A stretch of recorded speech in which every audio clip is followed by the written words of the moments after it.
Θα παλέψω με τη ζωή. Θα κάνω τα πάντα για να... Αυτή η θυσία δική σου, η θυσία ολόκληρης της ζωής σου να μην πάει έτσι τσάπα.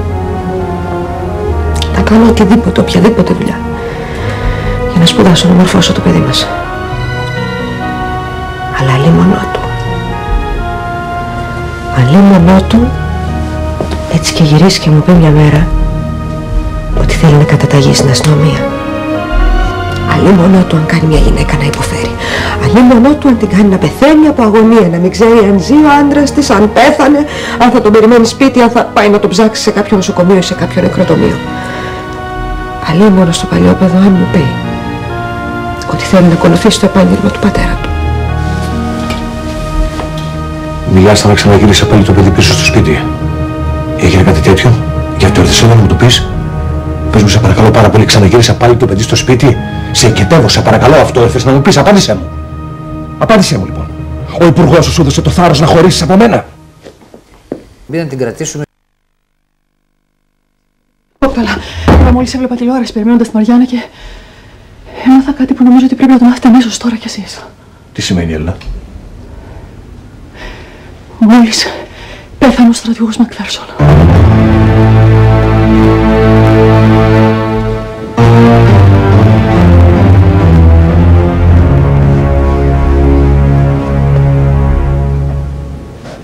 Τι είπες?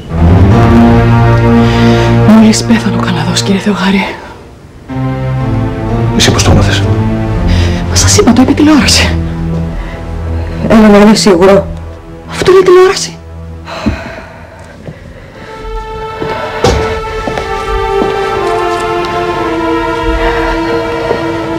Τώρα τέλειωσαν όλα.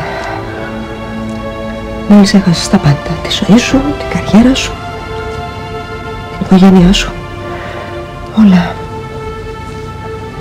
Μόλις εξασφάλισες μια δίκη που θα την παρακολουθήσει με κομμένη ανάσα όλη η Ελλάδα. Ίσως μια καταδίκη ισόβια. Θέλω να σε παρακαλέσω για κάτι. Τώρα που θα καταδικαστώ θέλω να ζητήσεις διαζύγιο, να βρεις έναν καλό άνθρωπο και να ξαναφτιάξεις πάλι τη ζωή σου. Τι λες, Θέλω να κάνεις αυτό που σου είπα. Γιατί να το κάνω αυτό? Γιατί έτσι θα αισθάνομαι ότι προστατεύεσαι, ότι δεν είσαι μόνη σου και εσύ και το παιδί. Σε παρακαλώ πάρα πολύ, βρες έναν άνθρωπο και ξέχασέ με. Όχι, Ρεστά, δεν πρόκειται να βρω, δεν πρόκειται να παντρευτώ κανέναν. Το ξέρω ότι μου το λες για να μην είμαι μόνη μου, να μεγαλώσω, να μορφώσω το παιδί μας. Εγώ σου λέω ένα πράγμα, ότι όποτε και αν βγεις από αυτή τη φυλακή, είτε γιατί δεν θα καταδικαστείς ισόβια, είτε γιατί θα σου δώσουμε αναστολή εκτελέσεως του υπολείπου της ποινής, είτε γιατί θα πεθάνεις σε κάποιο κελί, όπως και αν βγεις από εδώ μέσα, θέλω να ξέρεις ότι εγώ θα σε περιμένω εκεί έξω. Έξω από την πόρτα της φυλακής. Ακόμα και με άσπρα μαλλιά. Θα σε περιμένω για να σου φιλήσω τα χέρια στάδια από ευγνωμοσύνη. Γιατί εγώ ξέρω ότι με όλα αυτά, με την απαγωγή μου, με το έγκλημα που σ' ανάγκασα να κάνεις, ξέρω ότι πέρασες τη χειρότερη κόλασμα να περάσει ψυχή άνθρωπου. Δεν με νοιάζει αν το ξέρουν, αν το καταλαβαίνουν οι άλλοι. Εγώ το ξέρω.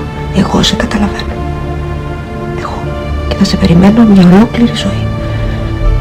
Μια ολόκληρη ζωή, γιατί σ' αγαπώ.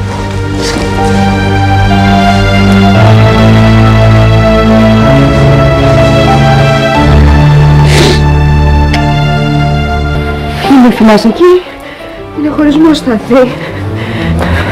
Μαριάννα, αυτό εμείς το έχουμε εξασφαλίσει πολύ πριν σε φιλήσω στα μάτια. Αν δεν πήγαινα τώρα.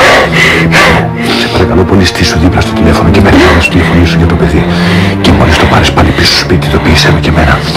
Ή στείλε μου το μήνυμα μου οπουδήποτε. Θα είμαι εδώ και θα περιμένω. Στείλε μου το μήνυμα. Να ξέρω ότι δεν θυσίασα άδικα τη ζωή μου. Να ξέρω ότι άξιζε τον κόπο να γίνω ο πιο μισητός άνθρωπος του κόσμου.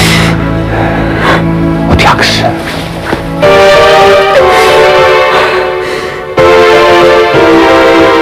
Δείτε αύριο στο Καλημέρα Ζωή. Τι συμβαίνει με σένα και τον περίφημο Υπουργό Δημοσίας Τάξεως? Τι να της πω της γυναίκας, Βασίλη?